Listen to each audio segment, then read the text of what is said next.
Okay, I think I found what's wrong. I have to restart this. Okay.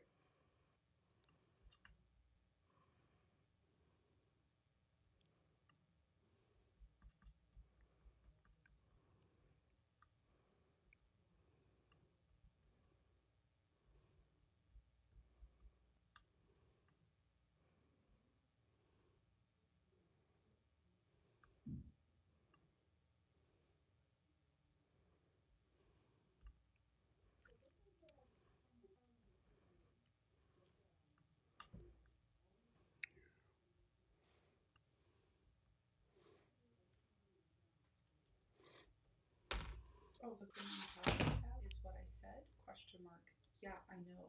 Period. Do better.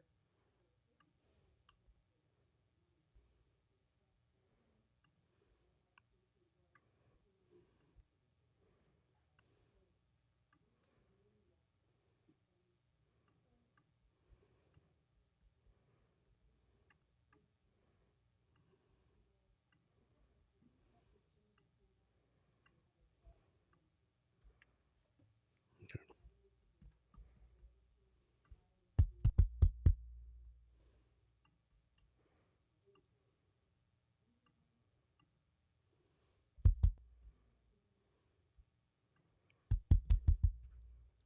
Okay, I think it's fixed. Hopefully, it's fixed. Okay. So sorry about the technical difficulty there. Definitely on me. Cool. So embarrassing. All right.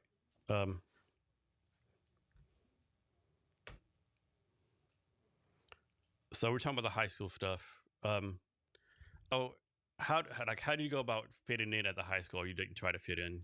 Yeah, that's what you asked me about was culture shock, right? And so, I went from living in a commune and basically only being exposed to the outside world in snippets to a 4,000 student school, high school. And you're in Houston, right?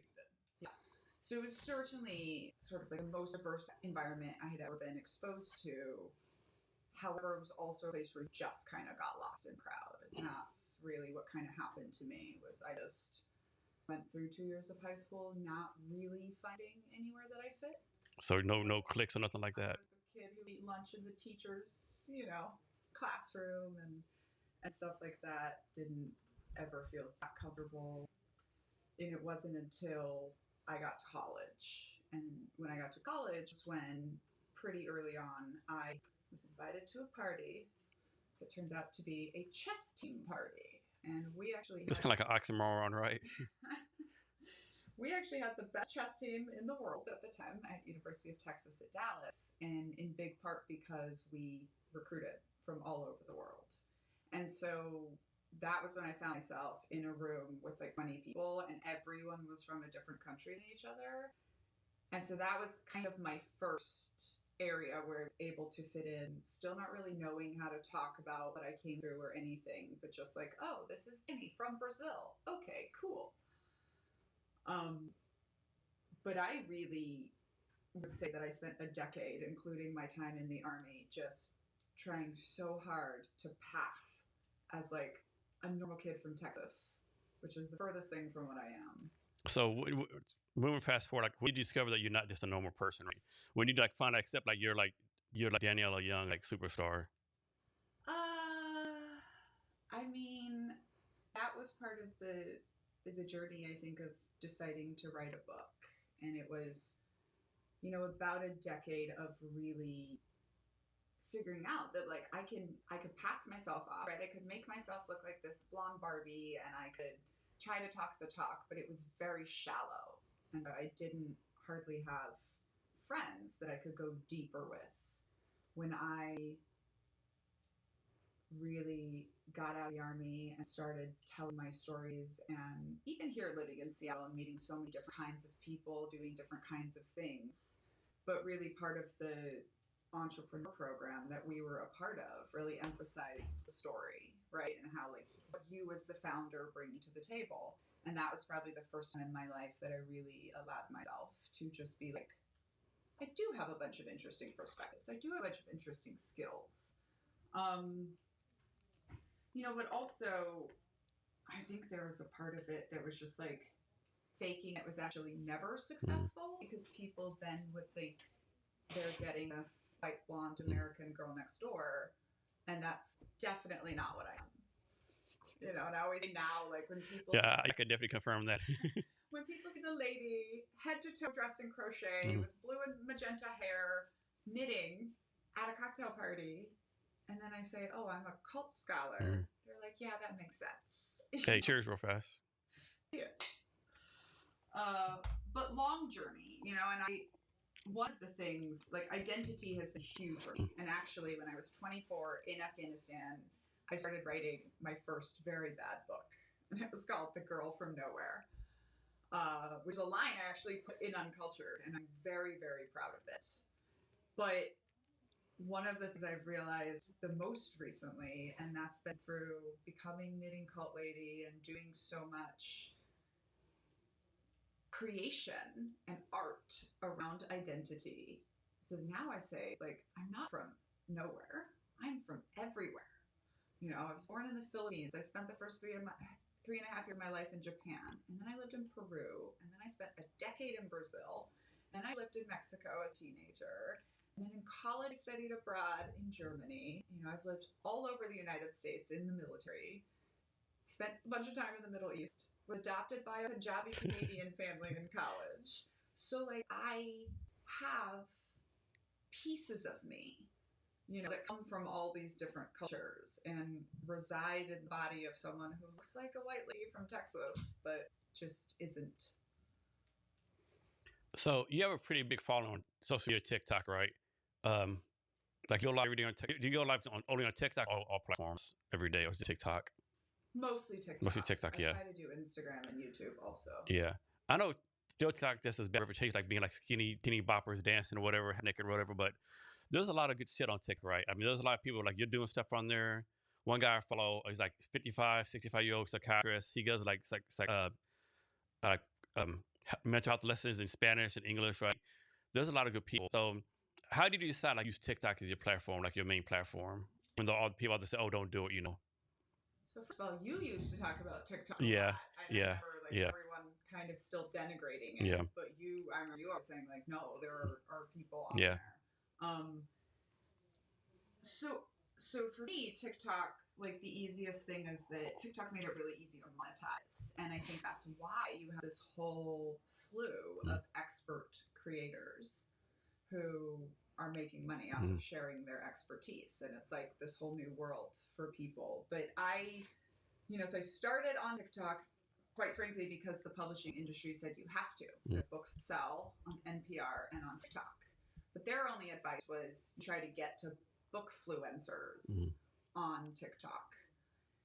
I was not successful at trying to build a platform as an author. Like, I just wasn't. If I had been, my book probably would have debuted on the New York Times. But it wasn't until I started getting ready to write Culting of America, which is a research book, and I literally thought to myself, you know what? My life is fascinating. I know all these things. I knit and read cool books, and I'm about to start this huge research project. And I wonder if people want to know about this.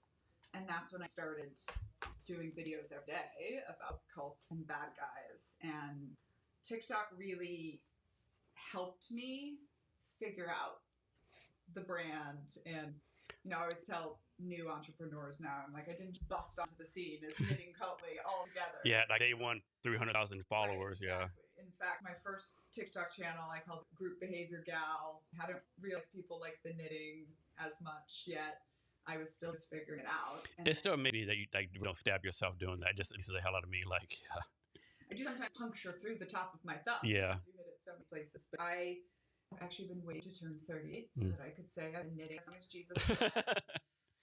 So for your TikTok lives, like, do you start like the 1st of October? Say every day in October, I'm going to talk about the topic on October 4th, October 6th, or you just, quote unquote, for lack of a better term, wing it each day? I completely wing it each day, but I will say, like, my recipe for social media success as a creator is consistency and authenticity. Like, you have to show up, whatever rhythm works for you. So on YouTube, it's, you know, every Friday I do my long form weekly cult roll up, and I do it every Friday.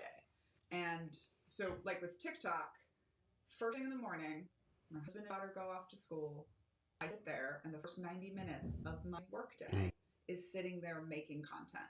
TikTok allows you to like save comments and questions from people. So the whole day, as I'm looking at my notifications, I'm saving stuff. And I always have 1,000 questions that I'll never get to answer. But in the morning, I'm just like, what questions do I want to answer today? What topics do I want to do? Every week of this administration, every Monday, I do a welcome to week 31 from administration. I do like a little 5 to 10 minute video about what's going on. And those are hugely popular. With live, it just turned out like, first of all, there just aren't that many authors. Do you have any ideas it's going to blow up like this? Books out there, just letting people talk to them. Do you have any ideas it's going to blow up like this? You started in this? No, I mean, no and yes. Yeah. I always knew that I could be the brand, do the thing. So it was just finding what that looked like.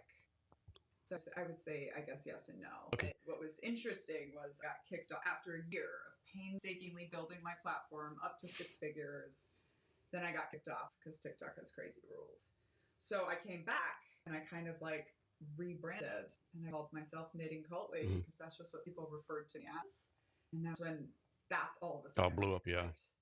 And, we joke that's the overnight success to 7 years. Yeah. It was literally exactly 7 years, pretty much. So what's your advice to someone actually trying to do social media and they've been like 2-3 years, they're getting engaged, like they're stuck at 200 followers, 300 followers. What's your advice to them? I mean, my biggest advice is you have to find the platform that you're good at and that you love. You have to find your process. But my biggest advice is, you don't know what it's going to be. So just get started. Yeah, I bet you never managed to be TikTok, would you? And no. But also, like, listen to your followers. So my followers, for example, when I first started doing it, I would just talk to the video. But whenever I'm reading, I'm knitting because it keeps the words on the page. And that's when people start going, oh my gosh, this knitting, blah, blah, It's one thing to see someone knitting and carrying on a conversation. It's another thing to see them reading flawlessly while knitting. You really realize they don't need their eyes. So I was like, okay, people like this is part of the show, I'll bring this in. Creators have a thing, right? And that's what brings people. I've been looking for a thing. So that's like also one of my pieces of advice. It's like, I don't care if it's, you always wear a pair of quirky sunglasses. If you like video, but maybe you're uncomfortable in front of the camera, do a coloring book.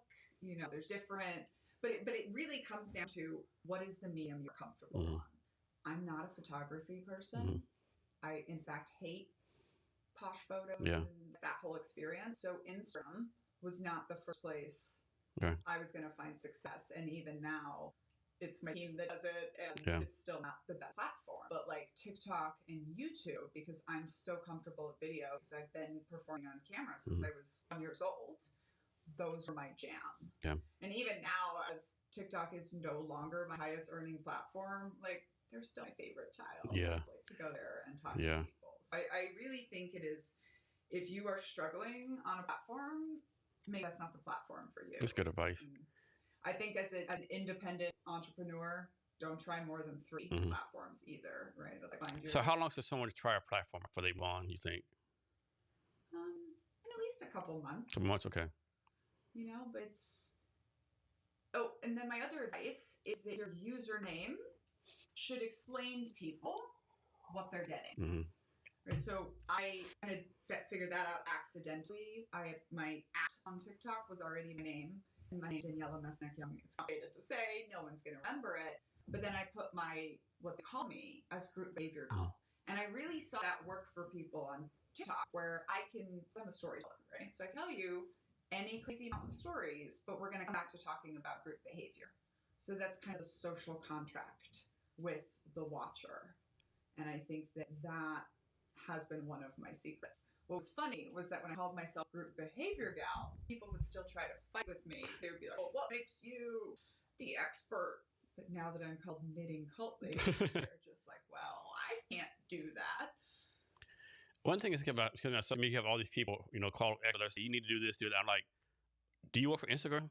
Do you work for LinkedIn? Like I get all the time, like on LinkedIn, hey, we can increase your LinkedIn followers. I have like 20,000, you have like 300. Like, why should I listen to you? Right? Now, I will get it if they say I have 300 followers, but here's 10 case studies where I increase people's stuff, 110,000. I get it then, but yeah. Right. And this is such a good point that you make, I think, for entrepreneurs. Is like everyone's going to have an opinion. But like the only people whose advice I took about book writing were people who had written books. Yeah. The only people whose advice I'm going to take about building a social media platform are people who've done that. You know, if they haven't done it, why are we listening to them? I don't get it. You know, and even that's one of the things when I see these creators, like their whole platform is telling you how to make money. Like, I make tons of money on social media, and I don't have time to be making videos telling other people how to do it. No. You know, it's like very much those who don't do try to teach. So, what cults, like, is there some of the saying, there's a stat that says how many stat cults there are in the world right now? No, and I don't think we'll ever have anything like that. Okay. Any estimates, anything out there? At one point, it was probably about a decade ago, it was estimated that there was like 10,000 just in the U.S. Okay. And we're even in more of a culty time now. But the reason I say that is because experts have also acknowledged that many forms of abusive relationships are a 1-1 cult, and that there is also single family cults. So what's the definition of a cult? All right, I have a 10-part definition, and my 10-part definition has to be a group, so it has to be at least 2 people. It has a leader. The leader can be an idea. It has a sacred assumption, which is always we are the way in some version. It has a transcendent mission. This is where I get to cults always promise space travel. It's usually Usually what the mission promises you is in another life, on another planet, right? Another dimension. It's a mission that they can keep pushing you further and further. Sacrifice. Or they'll say, it happened on October 1st. October 1st comes. You've sinned against God. God is going to punish us. Exactly. They have to push it forward. Okay, so then my step 4, the cult always requires the absolute and complete self-sacrifice of the members. It's one of the reasons there's no good cults. Step 5 is isolation, but isolation doesn't just mean on a compound anymore. We see that especially with internet cults. Step 6 is they have their own language. We get that with the army. Step 7 is an us versus them mentality. Like being a cult is not just being passionate about something. You have to have something you're against, which is usually the rest of the outside world. Step 8, which I think ties very close to step 4, self-sacrifice, is exploitation of labor. That is the most important thing. Cults are about labor. They're organized crime. They're about getting your labor. That's the point. Are there any female cult leaders? Yes. Let me finish. Okay. There's more? Oh, my. Yeah, okay. I'm sorry. 10 points. Sorry. Step 9 is high entrance and high exit costs. And 10 is ends justifies the means mentality. So female cult leaders. So in my opinion, cults are patriarchal. They are about hierarchy and ownership and getting, labor and all of these things that we have had through the patriarchy. When women are cult leaders, so much more rare, except in single family cults, it might be actually equal. We probably will never know. But it's kind of like women-led organizations at all in the patriarchal world. She has to work harder to get there, and we celebrate much more when she falls. So 2 of the cult leaders we don't think of as cult leaders that discuss a new book are Elizabeth Holmes' Theranos, the fake blood testing company, and Adam Newman of WeWork. Yeah. Both of which were huge scams. Yeah. She walked away with jail time. He walked away with $1 billion. And he did raise another $100 million to raise another bullshit company. And Elizabeth Holmes' boyfriend is starting another blood testing company. You're fucking me right now. No. There's no fucking way. And there's legit startup founders that have great ideas and great products. Can't even fucking get at me. Nope. And it's, that's one of the interesting things actually being in this space is because there are so many deceptive fat influencers. Oh my God, I hate that term. I love the of content creators. And that's what I'm here for. I'm here to give you information that you might not have. You can do with it what you want. But there's so much deception in this space. Quite frankly, I watch a video and I'm like, I can't tell what you're selling to me. I'm suspicious. Yeah.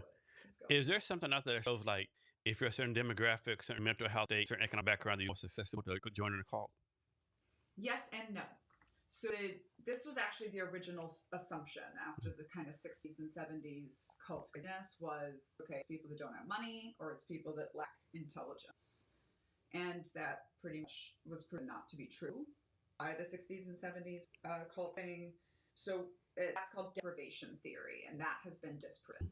What we have found is two things: lack of social connections, which is not necessarily a steady thing through your whole life. You can have less and more social connections at different points in your life. That's one of the reasons going off college is such a big time to get recruited into cults.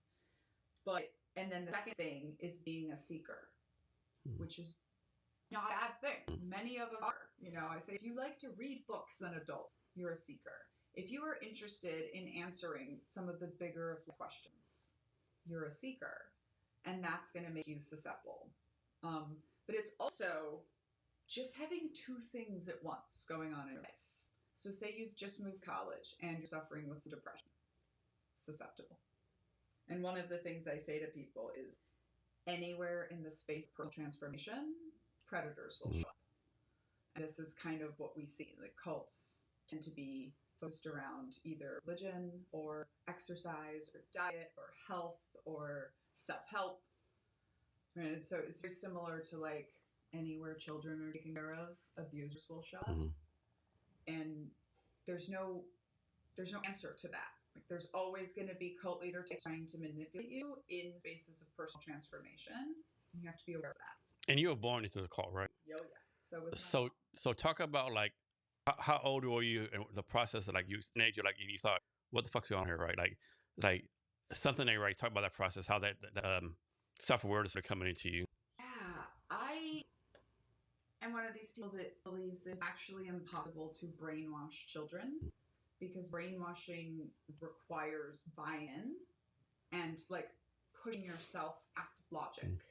And young children don't have the ability to do that.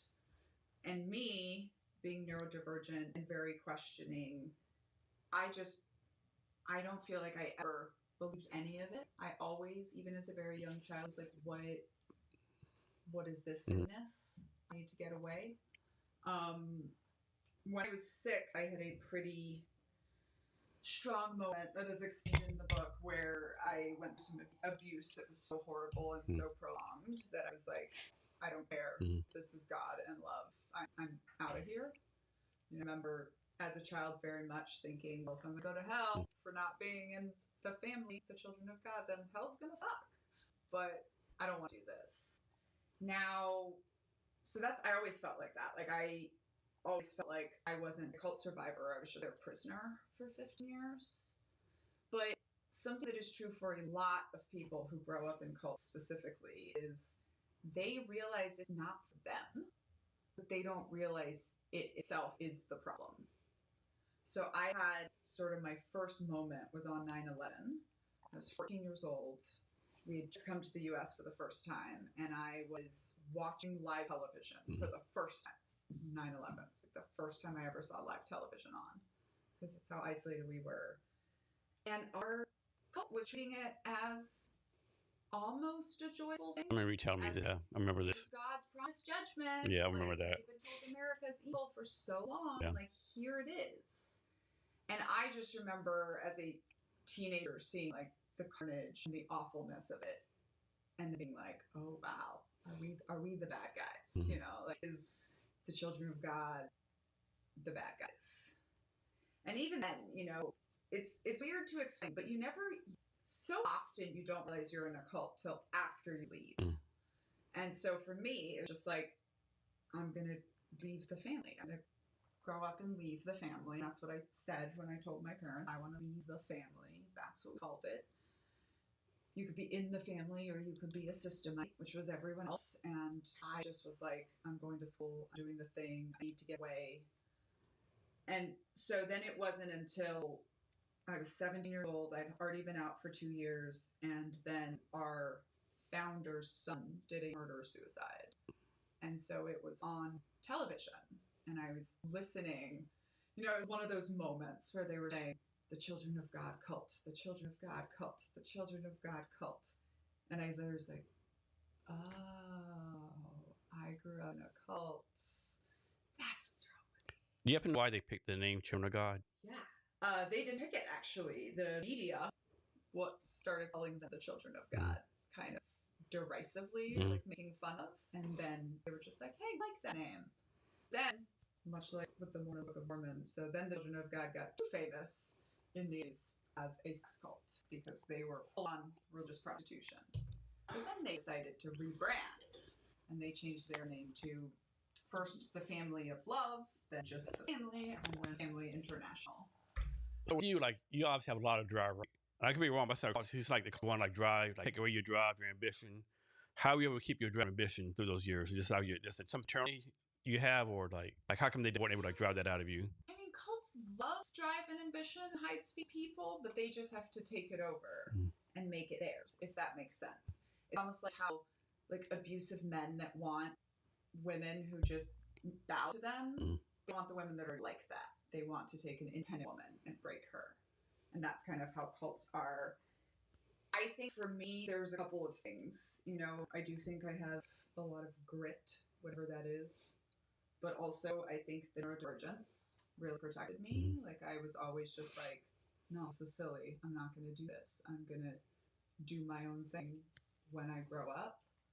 So it's kind of like, it's actually a little bit similar to when I went through basic training, that I was going to be an officer. So I was like, yeah, I'm in this right now, but, you know, I'm not going to have to do this forever. And then part of it, I think, was just I had to. You know, I was 15, dumped in the world, $0, and literally nothing to count on, I guess. So I just had to work really hard and survive and thrive. So the military career, let's talk about it fast. You're you're Army veteran. You during enlisted, you were the OCS to be an MI officer, or military intelligence officer. And one of the highlights you talk about is the fact you became you became the first female in a combat unit, right, or something like that. Yeah, well, there was 43 of us at the same time, but it was when we were deployed in 2011, and this was when. And the first name was it like embedded something? Yeah, the first was one of the first women on deliberate ground combat. Okay. And that's language Fort Knox has told us to use. But it was basically, they were like, no, you have to put. And is this something you volunteer to do, or you're picked to it? I volunteer. Okay. Volunteer. And you volunteer because this might be an opportunity, like make you sort of speak up, or just you want to do something different, you want to stand out. Yes, all of it. Okay. But also, I was so unfamiliar with the military that I didn't even know the combat ban existed until I was in basic training, and I was flabbergasted. And it's interesting looking back, because I say 90% probably of how I was the way I was in the military was perfectionism and self-hatred and trauma. But 10% of it was like, I recognized that misogyny and I was not going to deal with it anymore. You know, so from day one, I was like, I will max the male PT test. I will be as good as they are, because I'm not going to just accept. You know, during my time in the military, like, it was just completely acceptable to talk about how men just weren't good as men. What's the competitive drive comes from, you think, you know? Like, comes feel like, I'll just put the P test, make it, but you're like doing, like, where do you think it comes from? So part of that, I think, is a kind of common cult baby thing, which is, you know, I was never exposed to unconditional love. It was always about how you could work, how you be the best. You know, as I say, like, to be good in the Army, you had to run fast. If it had been chemistry tests, I would have aced chemistry tests. You know, I aced call for fire, even though I can't do math. But so that is definitely part of it. But then I also think there's, you know, even now as I'm healing and I'm letting the perfectionism go, I still have a lot of drive. I still have a lot of creativity and passion. And I kind of think whatever I've chosen to do, I'm going to put all that. People ask me, how you have so much drive focus? Like, how do you not have so much drive focus? Like, what do you, or, you know, how do you not, you know, like, how can you just be satisfied working 9 to 5 and, you know, watching Netflix 7 hours a day? I just don't get it, right? Yeah. But we're built different. So one story you definitely have to tell. I love the story. Tell us a story about when you were somewhere in Afghanistan and you noticed a kid there. Yeah. That's a fucking great story. So, yeah, we're on a patrol. This is in Uncultured, by the way, a chapter called Combat Barbie, for those who would like to read or listen. It's on Spotify Premium. I can read it to you. So this was like 3 or 4 months into doing the missions. We get to this town. We've been there before. It's supposed to be a nothing day, right? Like a very low threat day. First thing we see is that the roads have been like caved in by rain. So there's one path that you're going to be forced to take into this village.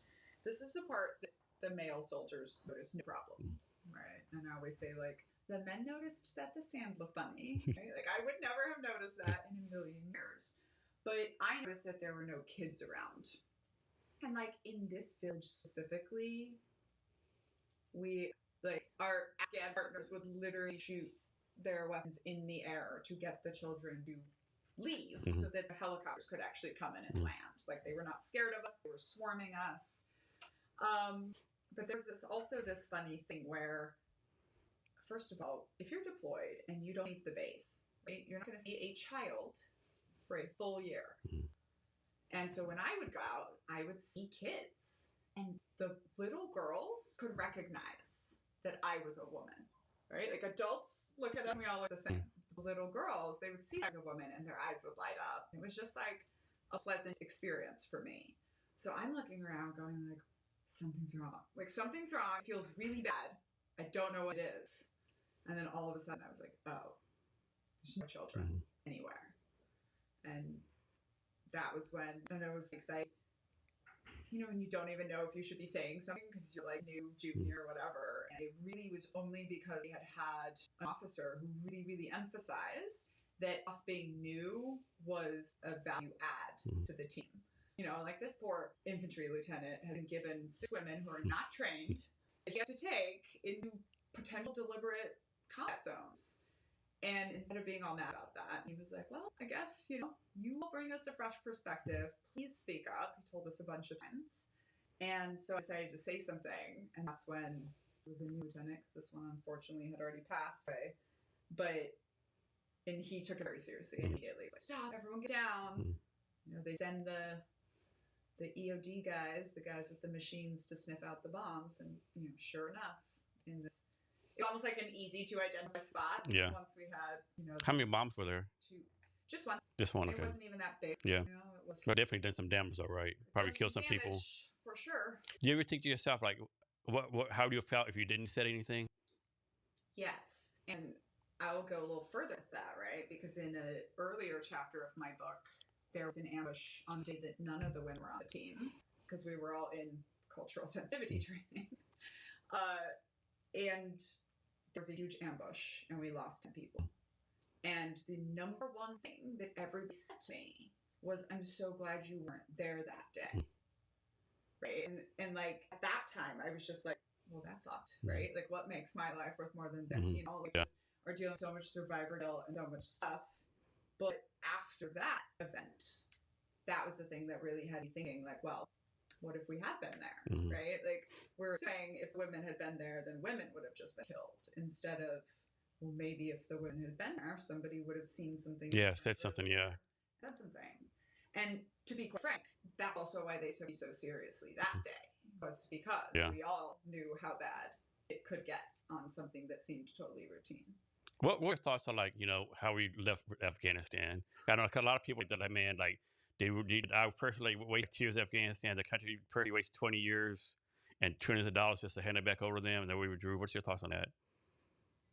Yeah, I mean, I didn't get out of my pajamas for 2 weeks when Kabul and Kandahar fell. You know, so first of all, you know, David Petraeus in 2010 was like, this is a counterinsurgency, and basically nobody has ever won a counterinsurgency.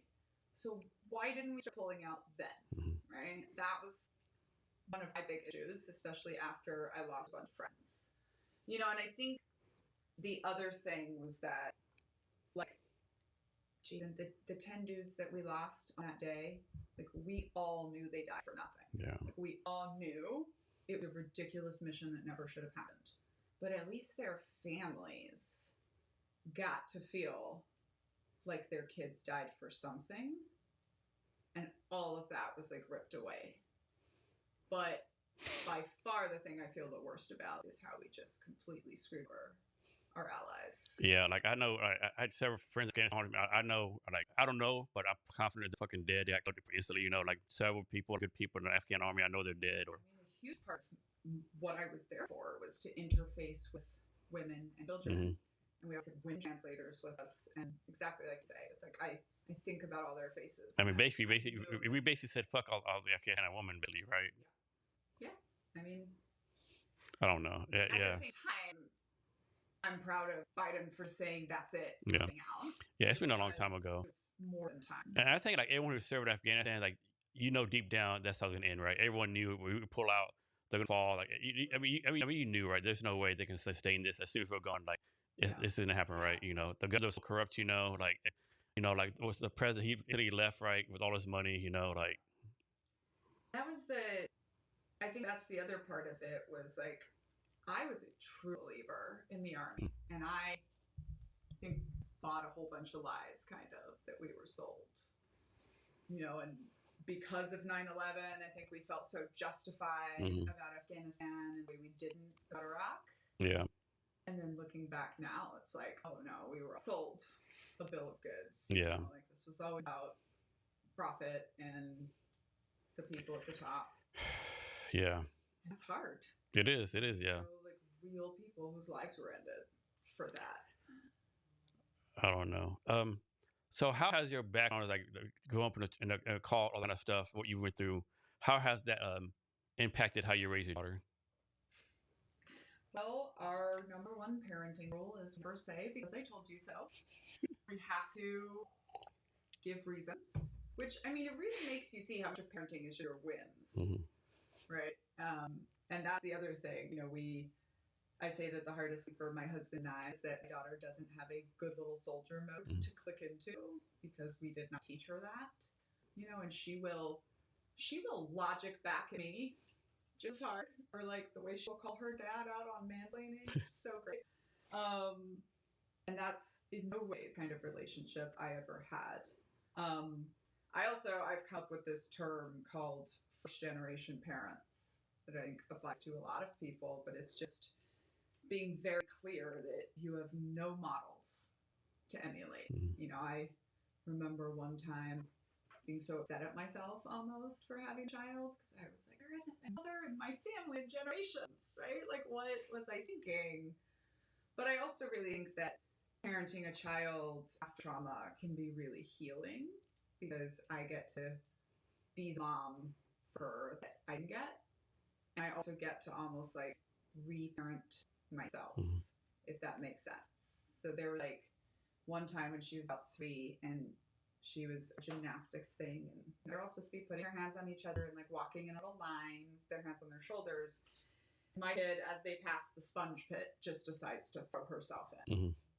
And when I tell you, my heart stopped. I was on my feet so fast. Like, it was the time that I was triggered. And of course, the teacher just came back. She was like, okay, friends, that's not what we're doing now. And I literally had talked myself down to be like, she's not going to be beat. She's not going to be in trouble. She's not going to get in trouble when she gets home. She's safe.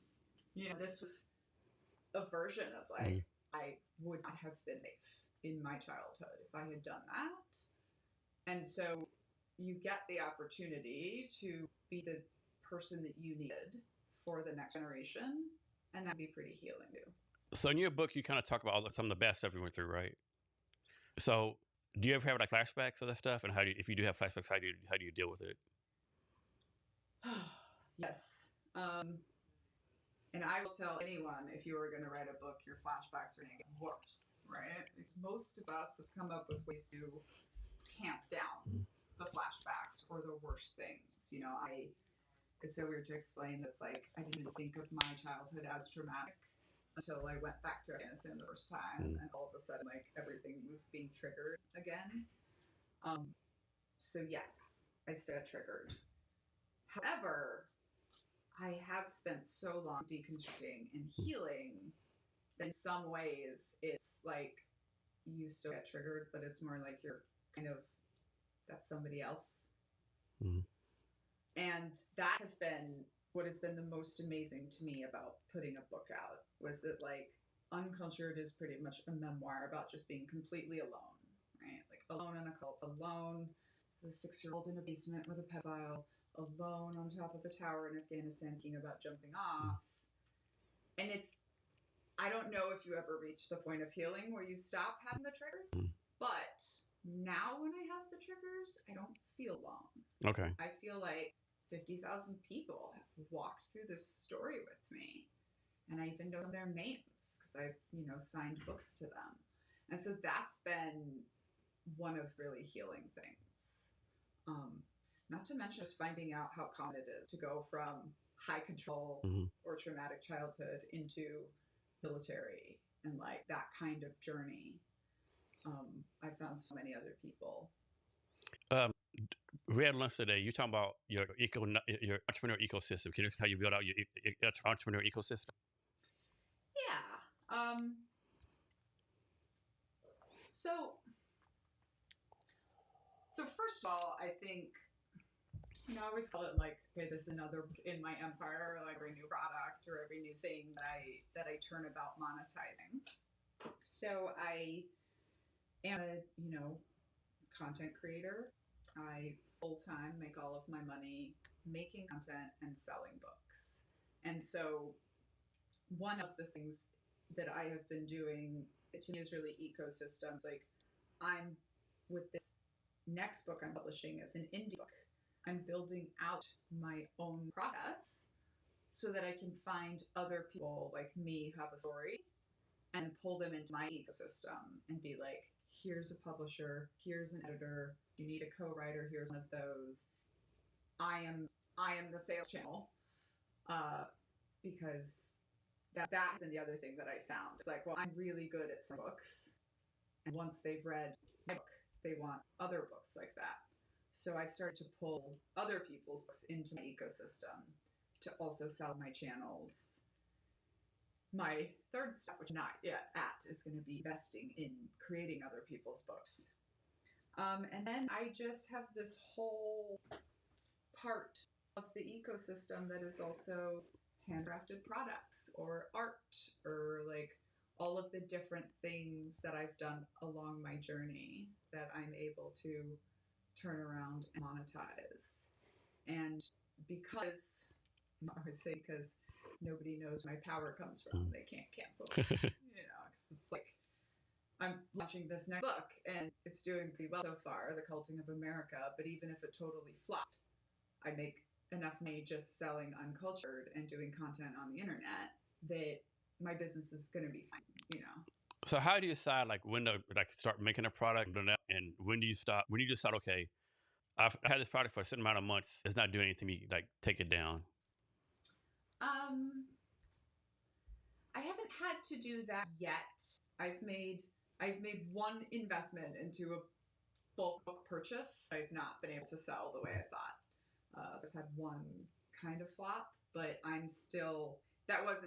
just bought somebody else's product. So that one I'm going to use it for the most part as like door prizes at my big book parties. Like I'm going to give a bunch of those away, package deals, other things. But it's more about deciding when to turn something in. For me, it has been more about staggering out the products that I have because I have so much art and so much ideas. And you did 6 years or 8 years in the Army? 6.5. 6.5. So here's a question for you. If someone comes to you now and asks about the Army, would you advise them to join the Army or tell them to stay away?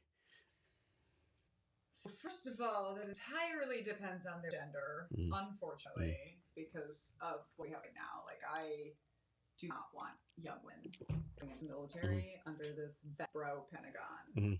I think it's horrible and so dangerous. That was even hard to answer before because I want super strong women to go into the military, and especially as we're just hitting 20% female, which is 20% is the point at which you can start subconsciously influencing what people think about your demographic. So until we hit 20%, we really no chance of getting people to think that women in the military were super competent, amazing soldiers who should be there. And now we do. That being said, in my own life, like joining the Army was the best and the worst decision that I ever made. because it created so much additional trauma for me, but it also gave me everything I have. Like everything good that I have in my life now also stems from my decision Yeah, to same join here. the military. Do you think you'll ever be satisfied? Do you think you'll ever turn it off, or you'll always on? Yeah, have you heard this term? Have you heard a term called 10 toes up? No. Are you gonna work on your 10 toes up in the grave? Makes me think of the Hamilton song. I'm gonna be sad. No, I think I'll always be creating. Do you think that's a blessing, or do you think it's a curse, or a combination? I think it's both. I wish I could just stay at home, smoke dope, drink bourbon all day long. There's a book I really like, Sapiens, and in that book he says, "Jumbo brains are a jumbo drain." That is kind of how I feel. Mhm. Like I'm always creating. Also, I have migraines. Yeah, I forgot all your migraine. How are those going? They'll be bad, or I mean, I get Botox, yeah, which is what manages it. hmm And so, like, when my eyebrows goes up way higher than the other one, that's just the price they pay for not having the migraine all the time. Can we pause for that? Yeah. We pause. I'll get my other yarn. Okay, no worries. I'm stressed out because I ran out of yarn. So how many hours a day do you like do right here, the crocheting stuff? Is it only on the TikTok lives? Like it's an all day thing? I did it for about 8 to 12 hours a day. Good Lord. Crochet. I do a lot of that when I'm on camera too. Like a coping mechanism, so to speak. Yes. So it's a bunch of things. I think. Hey, scoot up just a little bit. Yeah. One of the things is I spent so much time in my childhood in like literal isolation, solitary confinement, basically. And so the idea of being stuck somewhere with nothing to do is like terrifies me. I used to say the worst part of parenting for me was the part where you just sit in a dark room waiting for the child to go to sleep. That was so hard for me. So part of that is just it's like my safety blanket, basically. But once I realized that people really like to watch it, of course, it became kind of a part of my show. I get to write off all of my yarn, my taxes, which is pretty amazing, and all my books. Nice. So, but I mean, I have built a business. I've built a multi-six-figure business out of my brain and yarn, which I feel like is pretty cool. So you're learning guitar now. What's another skill you want to learn that you haven't learned yet? Ooh, I mean, just like how to write a musical. That's kind of my next thing. Is like, so first of all, writing different kinds of books can be completely different skills. So first I had to learn how to write a memoir. Then I had to learn how to write a research book. Now I'm on a fiction series, and I'm going to do a kids book. And so every bit that I do is new learning. Right now I'm doing guitar. I really want to do pottery. I think that would be very fun at some point. And my husband just got into brewing beer and cider, and I don't necessarily want to learn to do that, but I love like just the culture of tasting and knowing more stuff about that. And like I'm a wino, so I always love like you would never be done like wine. So next part of the question, like what's the skill you're like? There's no way in the world I will ever learn this. Like this, you have no nothing like you do whatever. I'm not learning this skill. I have no like desire to learn this. Oh man, well, unfortunately, I have to say plants. I've tried. All at some point choose death. So no green thumb. That has to be my husband. Kind of IT in general. Those are the skills I like to outsource. Really anything to do with operations. Yeah. It's actually funny. You and I think had this conversation years ago, and I said, first thing I'm going to do when I'm successful is hire myself a boss. Yeah. It's my talent manager now, but she's basically the COO of the Knitting Cult Lady brand because I just want to be Knitting Cult Lady. Yeah. I just want to perform and write the books and sell and talk to people and all the behind the scenes stuff. So like both my podcasts, people begged me to start a podcast, and I was like, okay. But all I want to do is show up for the 2 recordings a week. Of course, it took me a year to get there, but that is where I'm at now. And I'm like, I don't want to learn anything about podcast editing. I tried. I hated it. So I don't know if this would be easy question or hard question for you to ask. Like pretty much all your public out there, all your accomplishments, all that kind of stuff. But what's something you're very proud of that no one knows about? Like your husband knows, your daughter knows, close circle of friends, but most people know about this, but you're very, very proud of it. What am I very, very proud of? I talk about everything. I mean, I have a really good relationship with my mom. She's my best friend. She and I have spent a decade deconstructing and supporting each other. I'm really proud that I've been able to go on this whole journey without losing that. My child is a very kind, beautiful human being, and I'm very proud of that. Oh, and it took me 7 years to pink pill Mr. Knitting Cult Lady. But I turned him into like a rabid feminist. I'm very proud of that too. Talk about the point of being vulnerable. Yeah. The hardest part of the book for me to write was the first book, was chapter 17. And it seems like a very nothing chapter where I go to college, but it is the chapter where I had to admit to myself and the world that I married a really bad guy, and that's what pulled me into the military. And I literally, like, I can just picture this moment. I'm just right back there, and I'm sitting on my big Brazil balcony writing, and I'm like, there's no way around it. I got to explain why I joined the military with all of my other reasoning, and it's like, it still doesn't make sense. So we actually have go ahead. I just had this moment where I was like, either I'm going to make the decision, be 100% vulnerable, to literally just leave it all. You can't be halfway right. Right. Or I was like, I'm not going to write this book. And as soon as I made that decision, I knew, I was like, it's a better book. And so many people can relate to being in a toxic relationship. And it really did make the rest of the like, sort of forced vulnerability easier. And that for me was just kind of that decision. And the rest of it is just the balance, right? Like, part of why I make so much money on the internet is because I'm so vulnerable. Is I just show up and I let people see like real everyday stuff about life and the healing and the work. But you have to balance that, you know? So like when I go to a book club, if people have just read my books and I just like lay myself in for them, the next day I feel like I'm under a concrete and have to like just give myself time to recover and understand that it is like the emotional vulnerability has a cost, which is why most people don't do it. Yeah. So we actually have a comment, lady Meryl. So Meryl, she was like either the only Black female YouTube pilot or like the one of the first ones. And her comment is like, I find the conversation interesting, but I want to know what you're crocheting. I'm knitting, and this is going to be the back of a jacket, but then I'm going to take a scarf and make that front panels of the jacket, and then I'm going to probably put fuzzy pieces on it. So jacket. Yeah.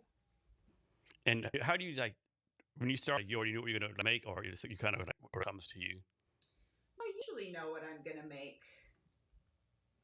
At least, like, I know what thing I'm making, but I do let myself just create art with whatever I have. So I do that with those as well. It's like one of the things I do is just troll thrift store yarn all the time, yarn and old jewelry and stuff. And then when I have an idea, I just go. Does it like the quality of yarn matter any? It can. Definitely the nicer.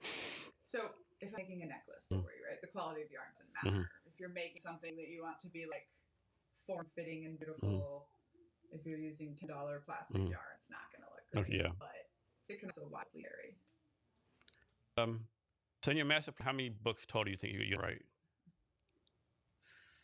Oh man, I think I'll be doing it for the rest of my life. But I already have Un-American, Daughters of God, Daughters of Redemption. That's 3 of those 2 children's books. Plus, so I have the plan for about 5. 5, okay. I can do. Any plan to become like a, I don't know, start a TV show or anything like that, or maybe? Well, I'm writing a musical. It's actually the biggest project right now. Is I'm doing Cult Baby the musical, veterans included, and I think that will be my first thing. We've thought about actually doing a documentary of Cult of America. Might be really interesting, just the way all the chapters set up. And I've also thought about just doing a knitting Cult Lady documentary. Might be interesting. And so those are 2 things I might fund in the future. Another thing I want to do is build a sociology class on cults and coercive control and offer that at universities, but also online. Talk about that, right? Like, it's like a lot of people that they're very business-minded or they're very creative. It's like you be able to combine business and creative, right? Which is a rare skill, right? Tell how you've been able to be a business person and creative at the same time, where most people can't figure that out.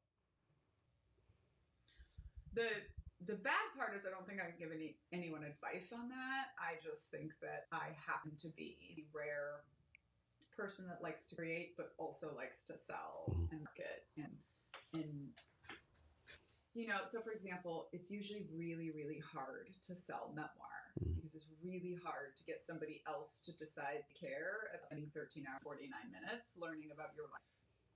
I'm really good at showing people how this book is about them, not about me. So it still comes down to, for me, it's the storytelling aspect of it. It's like, how good of a story can I tell that then you want to buy the product that I have? So that's fun for me. But I also think it's maybe because I don't actually think of myself as an artist that much. I think of myself as an entrepreneur, business person. My businesses are all art related.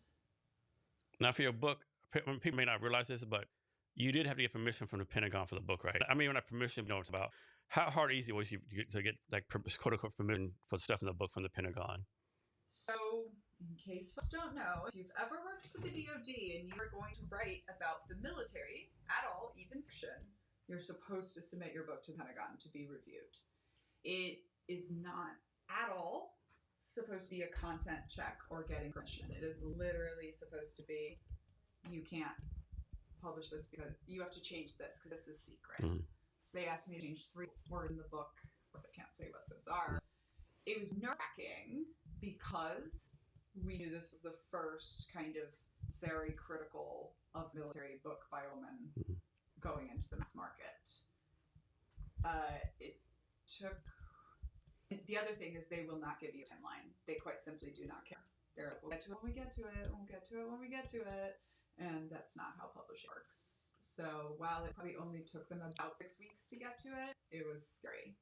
What I will say is that this time around, I've decided to not submit the book to the Pentagon because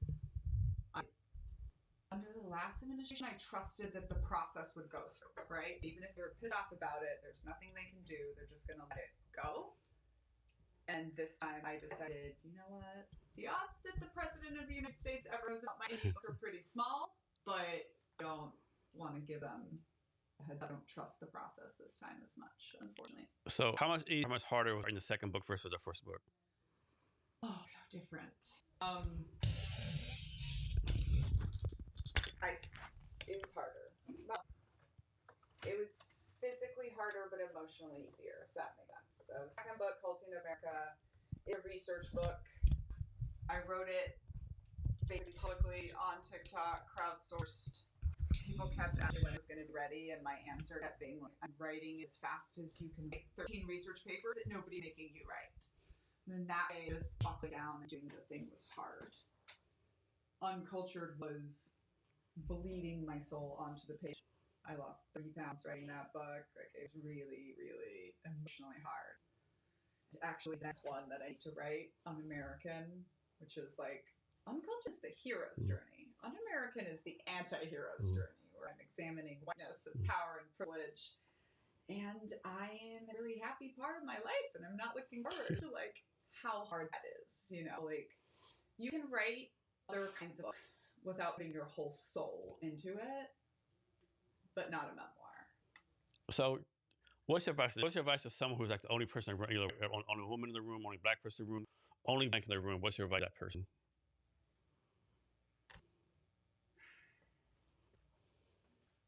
Partially, the advice is you're never going to win at a game that was intended for you to not win. So maybe like part of my process of being successful as the only woman in the room was deciding that I didn't want to do that anymore, you know, to be in rooms full of women, and that was going to be better for me. But I also just think, you know, don't let them get you down, but also understand that you can't just be better than everyone else all the time, and like how much that takes out of your soul.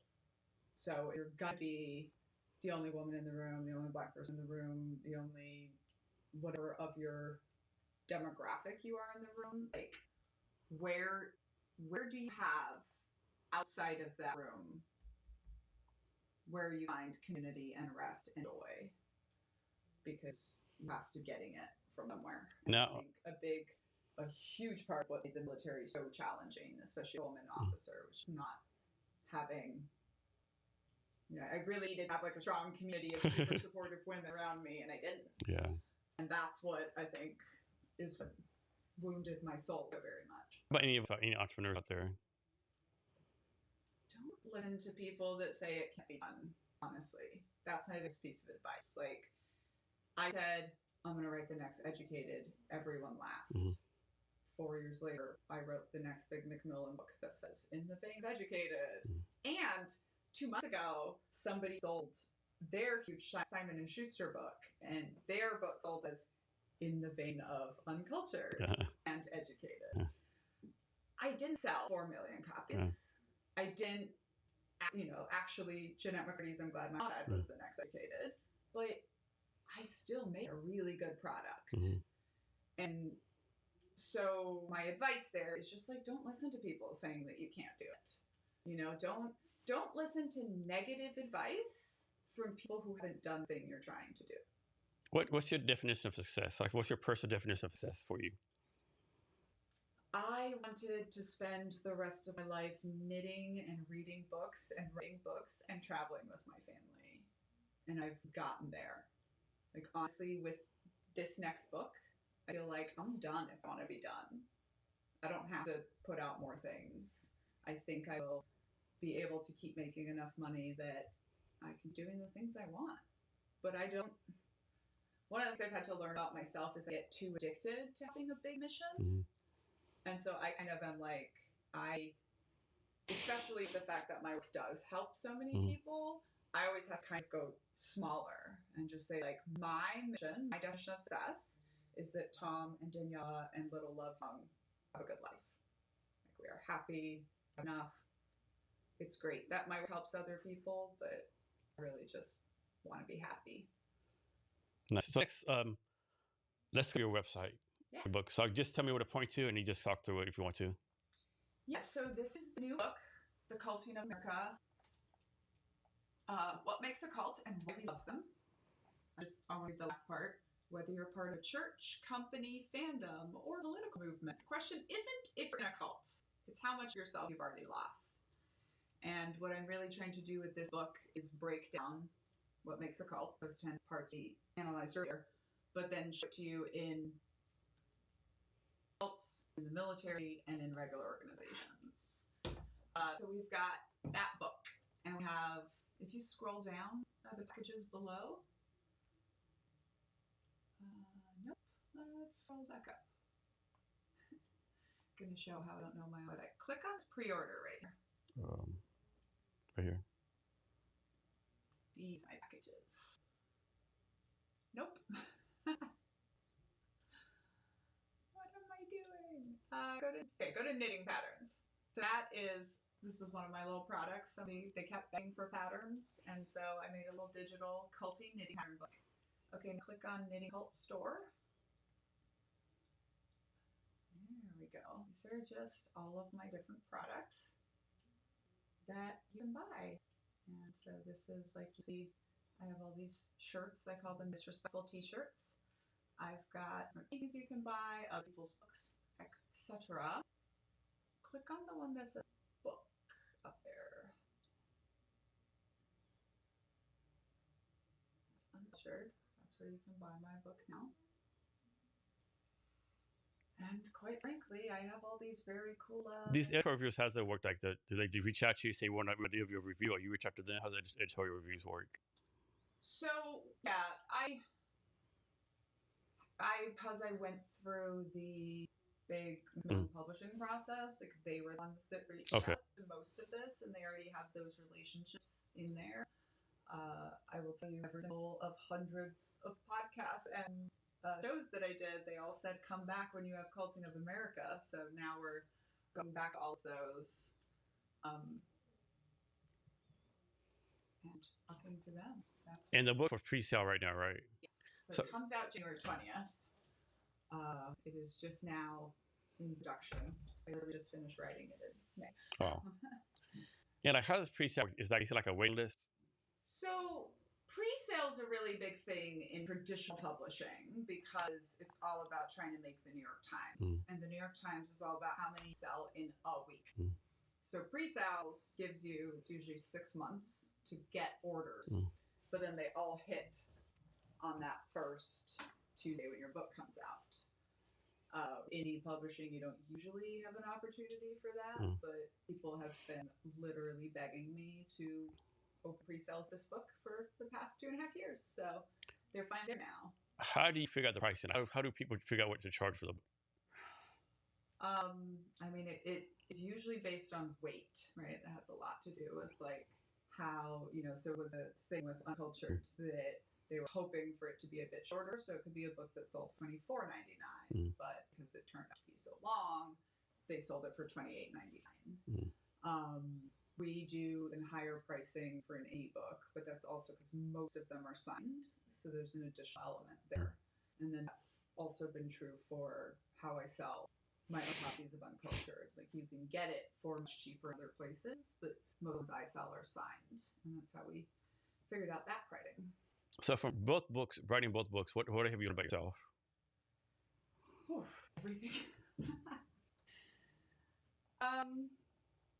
I've learned that I'm pretty good at books. Yeah. I have the whole idea for the process, and so one of the things I've learned is I give myself time off from basically Thanksgiving to New Year's to do nothing but read vampire and witch books and like not try to think too heavily. And then pretty much every January, I just have a huge new idea for like the next thing I want to create.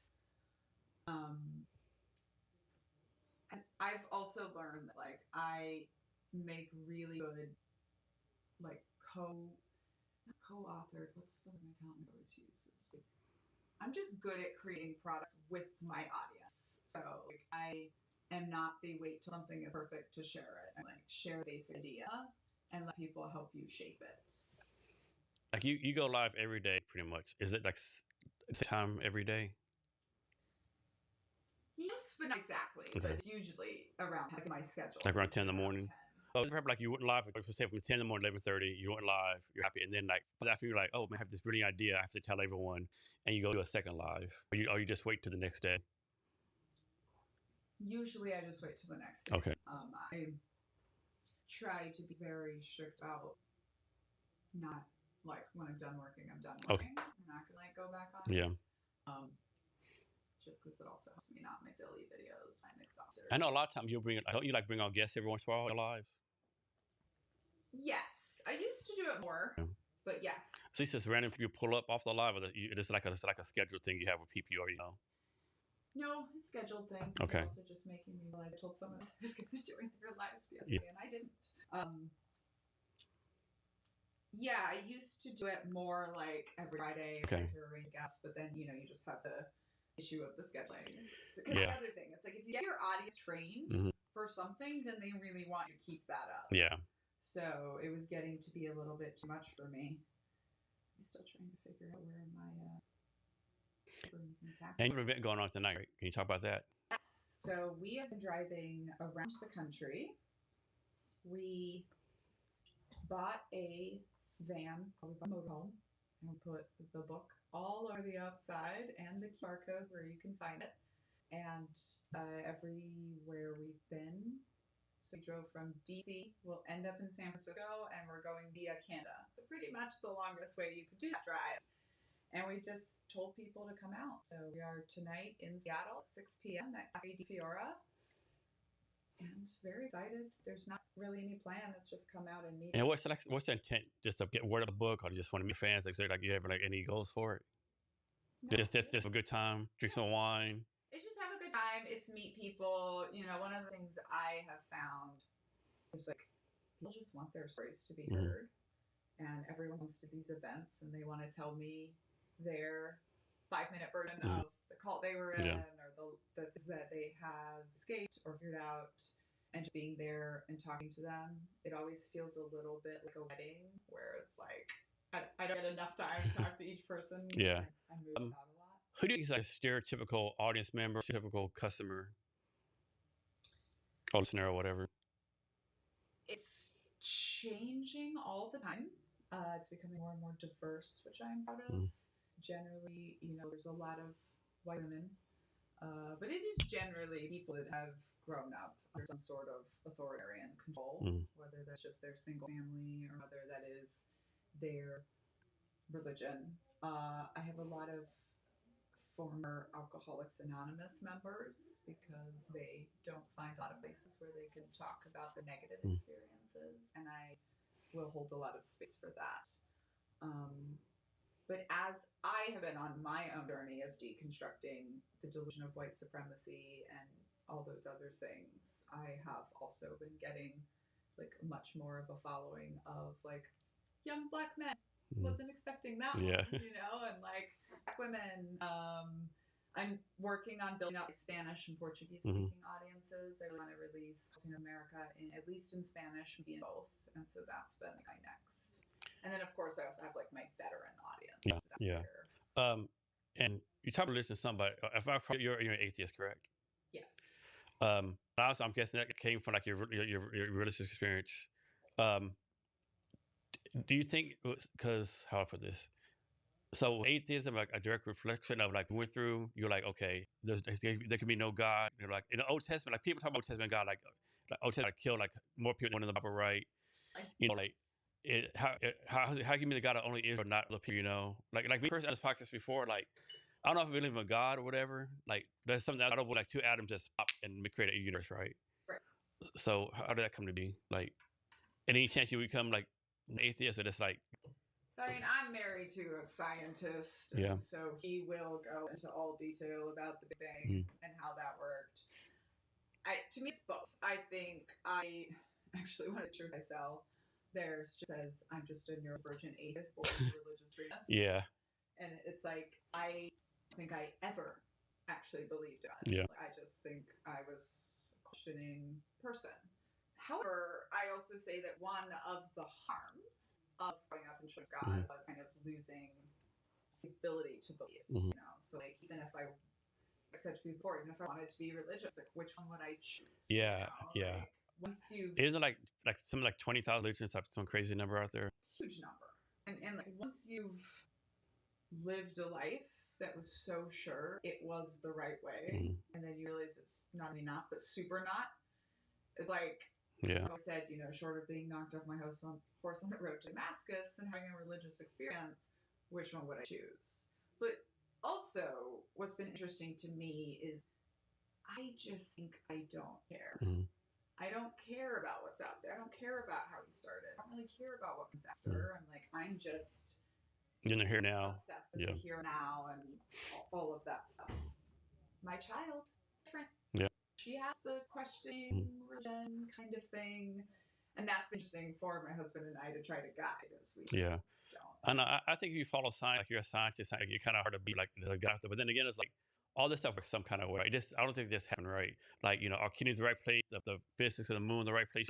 It's something happened right. But that is, I have no idea, right? Yeah, and that's kind of the thing for me too. So I don't know if you've ever heard of Pascal's wager. So Pascal says, well, if I'm right and there's no God, then nothing happens to me. Yeah. If they're right and Angry Sky Daddy is the answer, then I go to hell forever. So I guess I'll believe in God. And I have Daniella's wager, which is like, if their way is right, Angry Sky Daddy is the answer, and he's still going to send me to hell after what I suffer in his name, then I don't want to hang out with that guy, And my thing has always been like, how come God always seeks some random shepherd that no one knows about, right? Like, how does he just like speak to the Pharaoh, the president of the United States, in the Bible says like he said, the first go to the people go, and then God hard heart, like, what fucking shit is that, right? Like that definitely is kind of the realization for a lot of people. It's like, well, isn't Christian God a little bit abusive?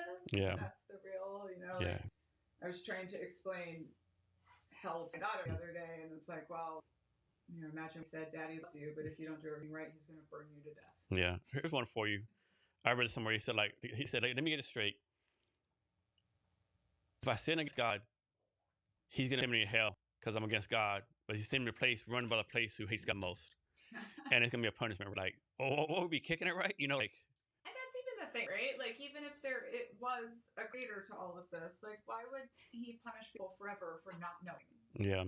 Like, so that's kind of been one of my things where it's just like, I have values and morals, and I know that I do, and I know that those need to come from outside, and I live my life being as good of a person as I can.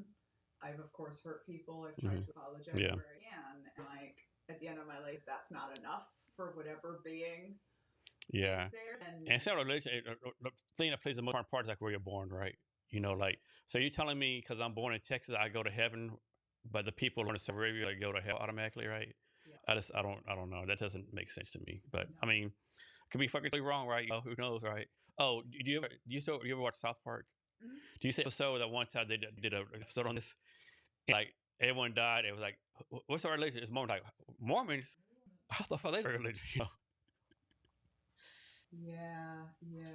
And for all listeners, Mormonism is the biggest, fattest cult out there, pretty much, other than MAGA. So, Yeah, well, that is like, man, it's a common sense. Like, they found some place, they got stoned. It's like, I mean, it's a hell of a story. One thing is like, just my personal experience. Mormons are the nicest people. Like, they're like so nice, sociable. But that is true for all cult members. Like, that's one of the things they tell people. Okay. Like, the children of God were very nice neighbors because they don't want you to look. Yeah, that's true. And all of that. And this is even what I call like the shiny, happy, smiley religious trafficking. Mormons are some of the worst with child trafficking and neighbor trafficking. But because they're doing it while they're smiling in your face. Yeah, that's a good point. You don't realize. Is there a list of like the top 10 worst cults out there somewhere? I mean, usually they always include, you can find lists for sure. I think about it a little bit differently. So, people have said there's a spectrum of cults. I think there's a spectrum of groups, right? So I have this 10-part list. Groups are going to be on it somewhere. If you fall 10, you're a cult. And once you get to like full cults, I think the only difference is time, money, and impunity. So like Mormons, time, money, and impunity. Children, time, money, and impunity. Scientology, time and impunity. And very often, if the cult experience wasn't that bad, it's just like Jehovah's Witnesses isn't as intense of a cult experience as Mormons because they're poorer, they have less power, they have less control, kind of thing. These cults, like, are they all like FBI watch list, law enforcement watch list? They need like observe and stuff. Some of them, but honestly, we had a whole thing called the Cult Wars in America, which was in the 80s. People had the Constitution to request, the desire to request laws against coercive control. Religious leaders and religious academics decided to fight back really hard against that, and we kind of dropped it. So the reality is, I mean, while I wrote this book, we were literally had a cult living on two sides of our townhouse and talked to our FBI friend. And if everybody's 18 and you can't prove, like if they're physically saying they want to be there, it's very, very hard to get law enforcement to do anything about it. Okay. And this is part of why understanding that cults are about labor is so important.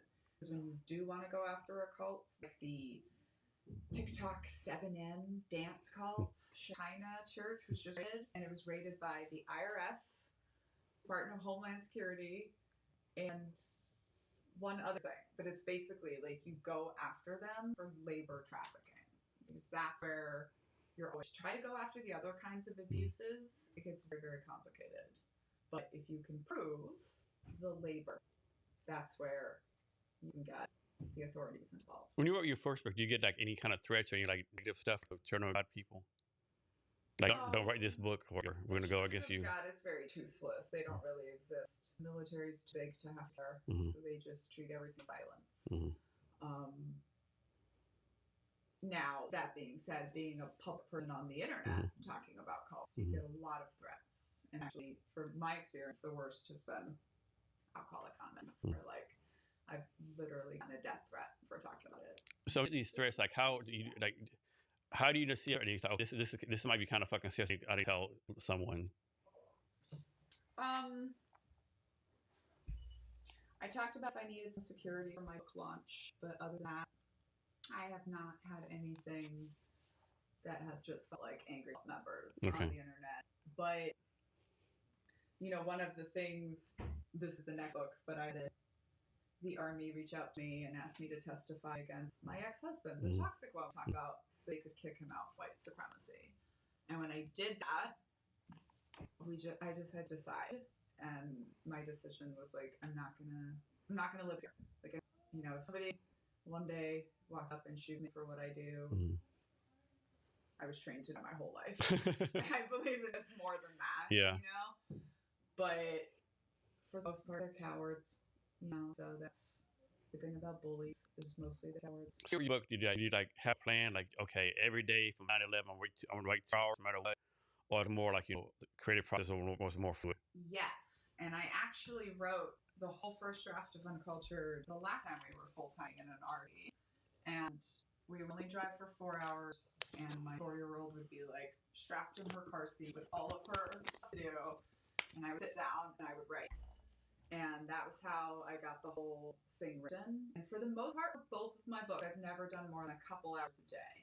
When I got the deal for Uncultured, they said, can you deliver this in 6 months? And I said yes, because they gave me more money than I'd ever seen in my life. And I would not do that. I would have to have a year for sure. And so I did have some 6 to 8 hour writing sessions just to get it done. I definitely recommend Creative Canvas Strategies for that. But I like to do just a few hours a day of writing. And I also think that I know, right? Like, you don't have to have that much time. Sit down for an hour every day and work on your project, you'll get through it.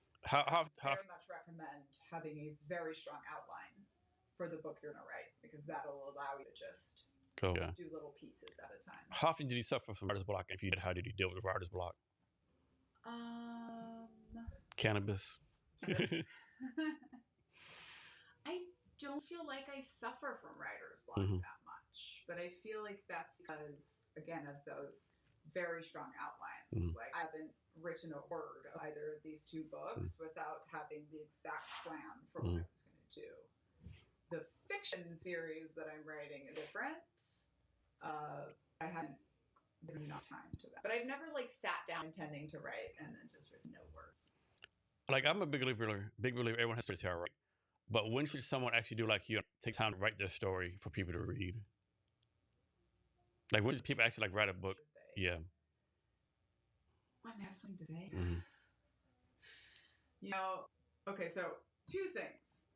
The amount of men that have told me they want to write a book and then tell me they don't like to read books is crazy. You should definitely have read probably more than 10 books in the exact category that you want to write, just to be able to do your own, just be able to have enough experience in that process. That being said, I think it is when you have something to say, right? What I don't think they should do is think that just because they had an interesting life, they know how to write a good book, or they have something worthwhile to say. Everyone with a traumatic life has been told to write a book, right? This is really funny in the sobriety space, because everyone in 30 is told to write a book about their experience, and the reality is, unless you're doing something different than what already exists. That being said, if you are looking for a book and never finding quite the right one, that probably means that's the book you need to write. And that's what happened to me. I kept reading other Children of God books, sort of hoping someone was going to tell my story, but also sort of make the conclusions that I wanted them to make. And I was reading other cult books, and I wasn't finding any of that. So one of the things I think Uncultured does that is new is shows that cult kids can teach us something other than just how to survive trauma, which is group behavior. We understand group behavior better than everyone else. So is it more important to be a great writer or a storyteller? It's the most important to just be a good thinker, to have ideas, because everything else, I do not consider myself a great writer, and I never will be. My co-writer on this next Culting of America, but she was also on the Uncultured team, Amy Reed, her writing gives me chills.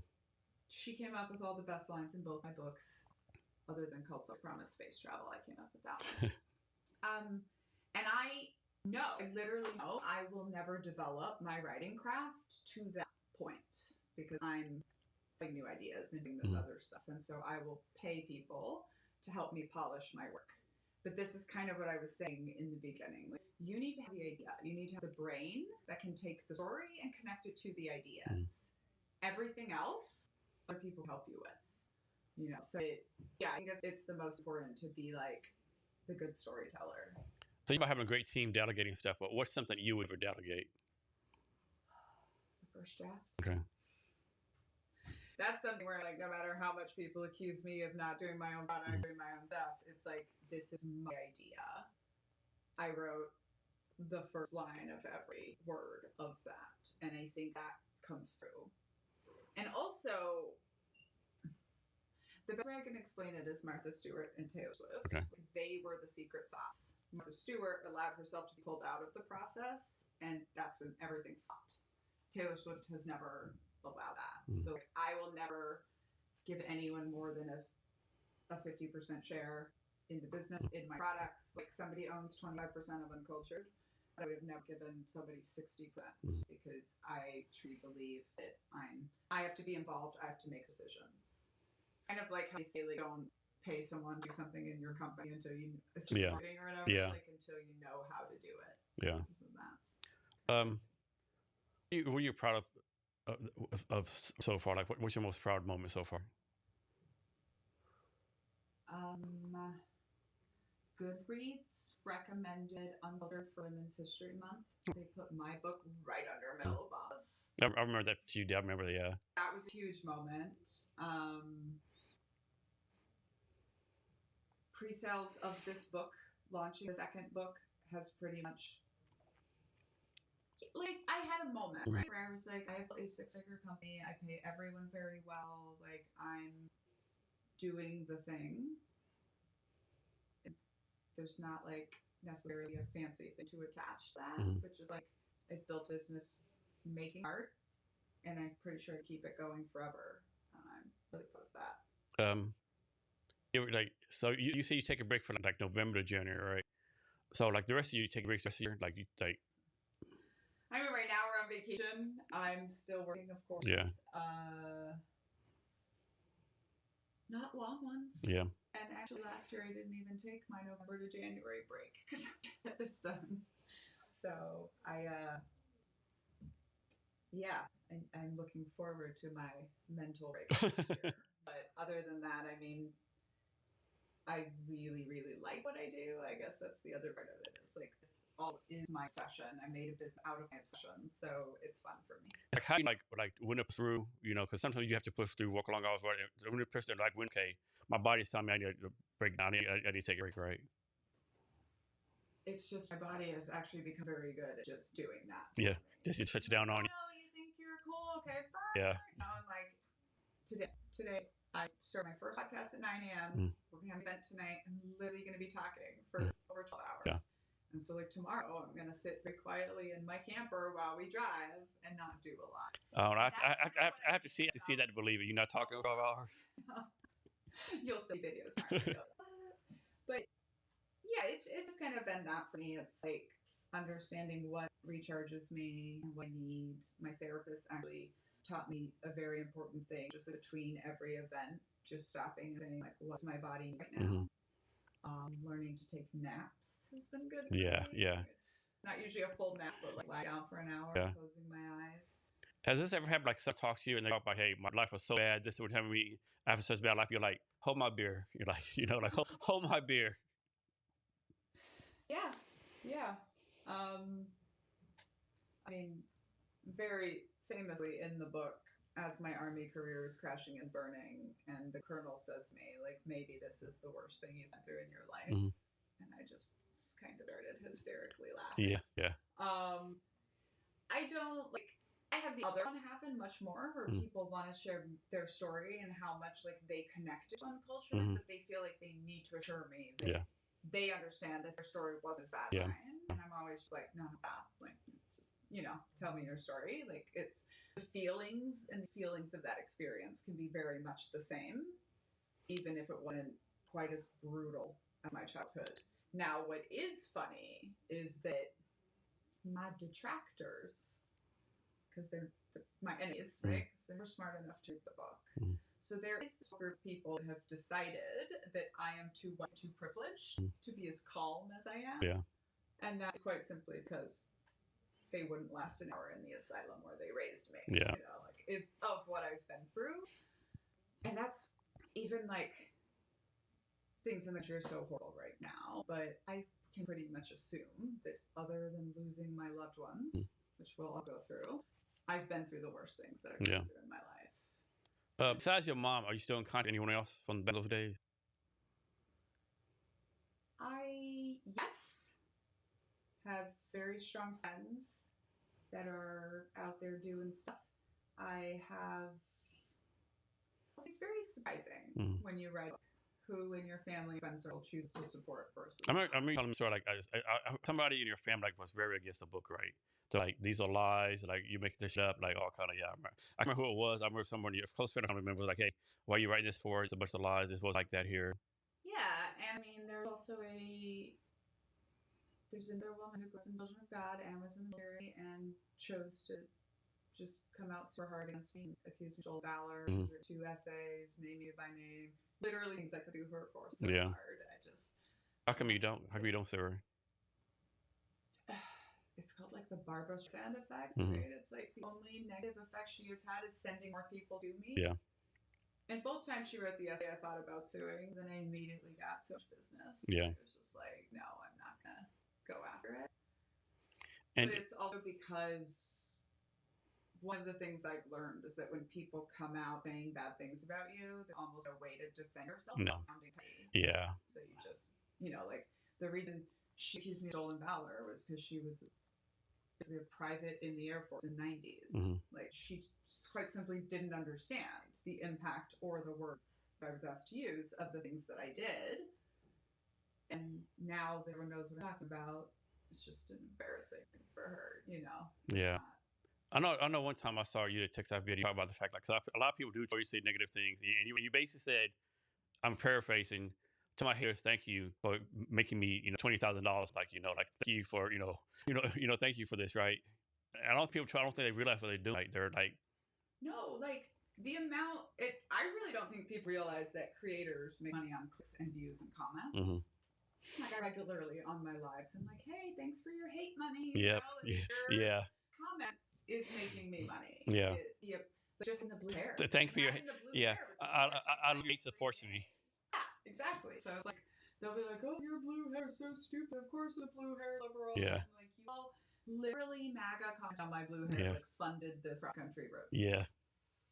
So that's kind of my other thing. It's just like, plus at the end of the day, like how miserable of a person do you have to be in somebody else's live? Yeah. Commenting on that. Yeah. So how do you deal, just not in your take a lot of like life in general, how do you like quote unquote ignorant people?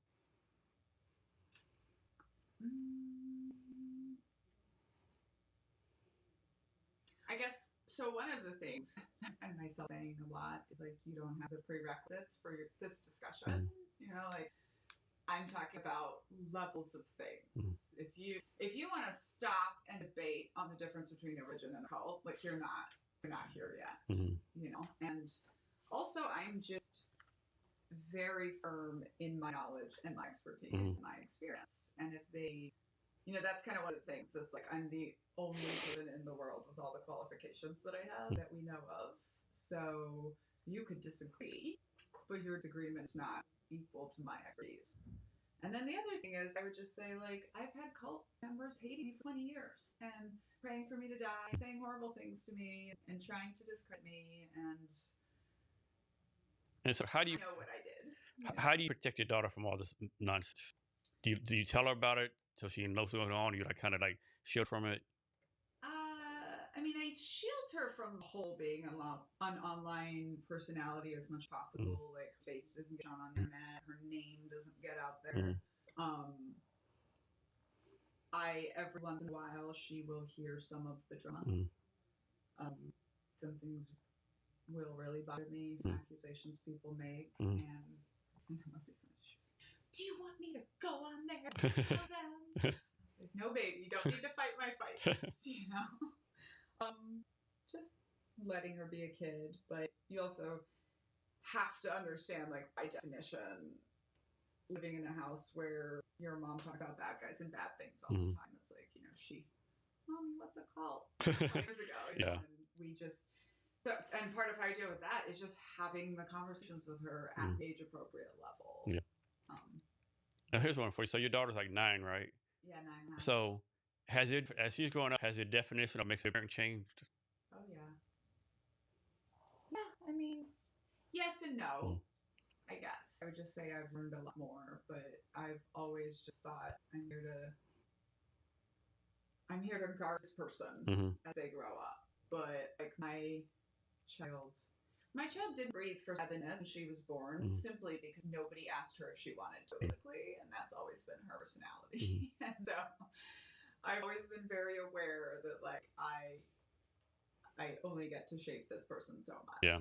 Like, this person was born pretty much who she is, and I'm just gonna, like, guide her through life. And I feel pretty honored to be her parent, but I don't. Nothing's really changed other than when she was about 2-3 years old, was when I really realized that I was going to have to deal with all of my trauma if I was going to pass it down to her. Okay. Is there anything else to ask you? Anything else you want to talk about? No, man, it's been a great conversation. Thanks. I just want to encourage people to check out. We'll make sure the link with the packages is in the show notes, because we have, like, really cool tote bags. I have a pair of knitting needles that look like swords, and a tote bag that says I knit so I don't stab people. Which, by the way, the knitting needles that look like swords are my daughter's idea. They're very nice, yeah. She is getting a stipend. Nice. Start them young. How people can follow your social media stuff or whatever? Yeah, I'm Knitting Cult Lady wherever you get, well, not wherever you get social media. I'm on Instagram, TikTok, YouTube, Threads, and Blue Sky, and I'm Knitting Cult Lady on all those, but not the Knitting Cult Lady, because the is culty. How is Threads? You get anything? I've never gone on Threads for the reason. Is a good platform for just how is that? It doesn't convert in obvious ways to me. I actually right now have my team managing Threads. One of the things I realized is it's like Facebook's version of X, right? Something like that. Instagram, okay. Yeah, but it's so with Twitter, with Threads, with Blue Sky, the text platforms for me, I think, are my stuff is too explosive. Yeah. Put something out there, and then I just noticed that every time I go to open it, I'm like cringing. Yeah. I don't want to see it. So I've just outsourced that one. And I haven't found it to be a big conversion necessarily. And you said TikTok's your big converter? It used to be. Okay. But now it's YouTube. Okay. Yeah. Have you tried anything on the, like, Twitch or anything like that? Not yet. No. People have asked me about Discord. Yeah. People are begging me to get on Reddit. Yeah. I think on Reddit. Not enough time. Yeah. So. That's how people say, Jay, you do that. I used to do that. Like, I teach you to clone myself for, like, The other fun one for me is they're just like, oh my gosh, you should send your book to, like, Taylor Swift or Jon Stewart. And I'm always like, oh, do you have their address? Exactly right. Yeah. Yeah. I'm trying. Yeah. I'm trying. Before we get out, can you give us any advice on wisdom, anything you want about? Okay, 2 things I want, like, all young people to know is that if a group is trying to recruit you, right, everybody, like, happy and shiny and bouncy and pretty, run, because that's attitude and appearance control. Like, you and your 5 friends don't all show up at your best on the same day. And the second thing is that when people tell you that you are so mature for your age, they are targeting you. They are not complimenting you. Those are my 2 tips for young people. I truly, truly believe the best way to prevent yourself from coercive control is to heavily value your time and labor, and to quite simply never, ever give all of yourself to any person, place, idea, thing. Because that's how you will protect yourself from being coerced. And finally, I think a great piece of advice is to listen to Uncultured on Spotify. Wherever you get your audiobooks, or you can get signed copies from me. I just think it is helpful to understand what's going on in the country right now.